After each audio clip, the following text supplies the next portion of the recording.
गौतम बुद्ध की विस्तृत जीवनी। गौतम बुद्ध, जिनका जन्म नाम सिद्धार्थ गौतम था, दुनिया के सबसे महान आध्यात्मिक गुरुओं में से एक माने जाते हैं। उनके उपदेशों ने न केवल भारत में बल्कि पूरे विश्व में शांति, करुणा और आत्मज्ञान का मार्ग प्रशस्त किया। आइए उनके जीवन के प्रमुख चरणों को विस्तार से जानें।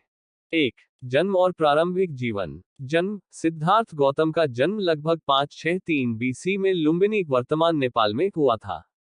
परिवार। पिता राजा शुद्धोधन, शाक्य गणराज्य के प्रमुख। माता रानी माया देवी। वंश। वे शाक्य वंश के थे, इसलिए उन्हें शाक्य मुनि भी कहा जाता है, अर्थात शाक्य वंश का मुनि। कहा जाता है कि रानी माया देवी ने सिद्धार्थ को जन्म देने से पहले एक सपना देखा था जिसमें एक सफेद हाथी उनके गर्भ में प्रवेश करता है, जो एक विशेष संतान के जन्म का संकेत था। सिद्धार्थ का जन्म लुम्बिनी के एक सुंदर उपवन में हुआ था। जन्म के 7 दिन बाद ही उनकी माता का निधन हो गया, जिसके बाद उनका पालन पोषण उनकी मौसी महाप्रजापति गौतमी ने किया। 2. भविष्यवाणी और राजसी जीवन। सिद्धार्थ के जन्म के समय ज्योतिषियों ने भविष्यवाणी की थी कि वे या तो एक महान सम्राट बनेंगे या एक महान संत। ये सुनकर राजा शुद्धोधन ने उन्हें संसार के दुख दर्द से दूर एक महल में विलासिता से भरपूर जीवन प्रदान किया ताकि वे संत बनने की ओर आकर्षित न हो। सिद्धार्थ ने राजसी जीवन में शिकार, खेल और अन्य राजकाज की शिक्षा ली।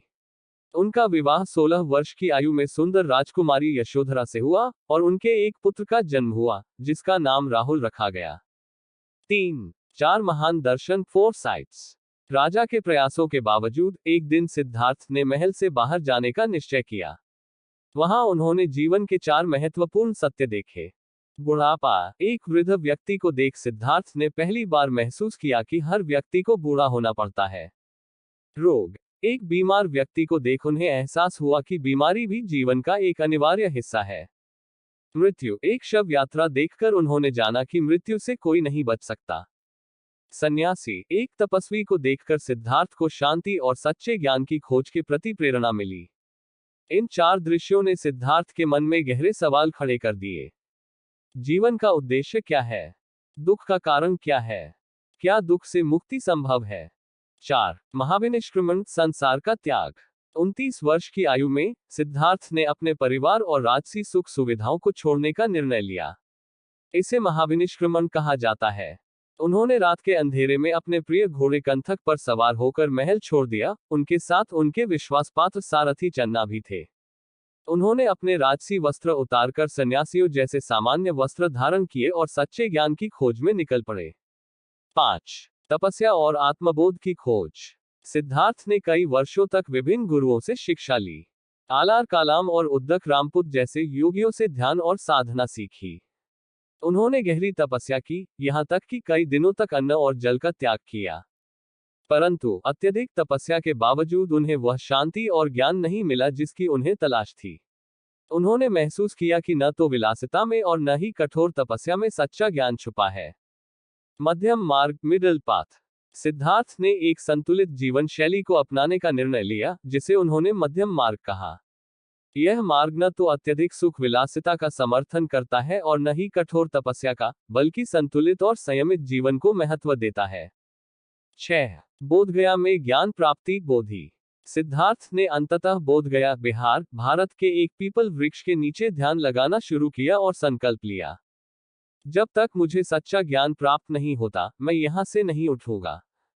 कई दिनों के गहरे ध्यान के बाद उन्होंने अंततः ज्ञान बोधि प्राप्त किया और वे गौतम बुद्ध, जागृत व्यक्ति बन गए। वह पेड़ अब बोधि वृक्ष के नाम से प्रसिद्ध है। ज्ञान प्राप्ति के बाद बुद्ध ने जीवन के सबसे महत्वपूर्ण सत्य को समझा। जीवन दुखों से भरा है। दुख का कारण हमारी इच्छाएं और मोह है।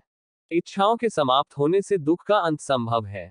अष्टांगिक मार्ग के पालन से मोक्ष प्राप्त किया जा सकता है। 7. धर्म चक्र प्रवर्तन, पहला उपदेश। ज्ञान प्राप्ति के बाद बुद्ध सारनाथ पहुंचे, जहां उन्होंने अपने 5 पूर्व साथी साधुओं को अपना पहला उपदेश दिया। इस उपदेश को धर्म चक्र प्रवर्तन सूत्र कहा जाता है, जिसका अर्थ है धर्म के चक्र को घुमाना। इस उपदेश में उन्होंने 2 प्रमुख शिक्षाएं दी। 4 आर्य सत्य, 4 नोबल ट्रूथ्स। दुख, दुखा, जीवन में दुख अनिवार्य है। दुख का कारण समुदाय, दुख का कारण तृष्णा, इच्छा है। दुख की समाप्ति, निरोधा, तृष्णा के अंत से दुख समाप्त हो सकता है। दुख समाप्ति का मार्ग मैग अष्टांगिक मार्ग का पालन दुख के अंत का रास्ता है। अष्टांगिक मार्ग 8 फोल्ड पाथ। सम्यक दृष्टि राइट व्यू सच्चाई को देखना।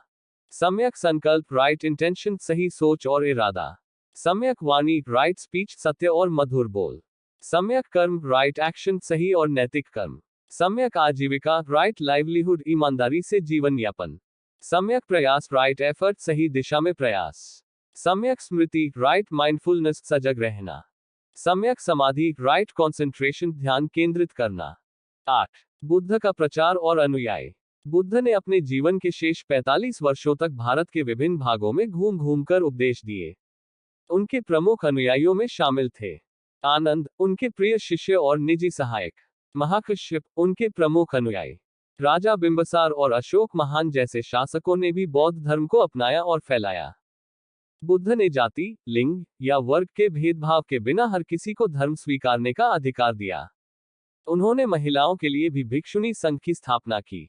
9 महापरिनिर्वाण निर्वाण की अंतिम अवस्था। 80 वर्ष की आयु में बुद्ध ने कुशीनगर वर्तमान उत्तर प्रदेश में अपने अंतिम क्षण बिताए।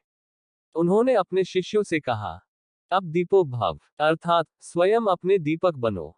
बुद्ध के शरीर के निधन को महापरिनिर्वाण कहा जाता है, जिसका अर्थ है आत्मा की पूर्ण मुक्ति। 10 बुद्ध के उपदेशों का प्रभाव। बुद्ध के विचार आज भी प्रासंगिक हैं। उनके सिद्धांतों ने न केवल भारत बल्कि श्रीलंका, थाईलैंड, चीन, जापान, तिब्बत, मंगोलिया और अन्य देशों में बौद्ध धर्म के रूप में फैलाव पाया। उनके उपदेश हमें सिखाते हैं करुणा कंपैशन, अहिंसा नॉन वायलेंस, ध्यान मेडिटेशन, आत्म जागृति सेल्फ अवेयरनेस। अगर आप बुद्ध के किसी विशेष उपदेश या सिद्धांत के बारे में और विस्तार से जानना चाहते हैं तो बताएं।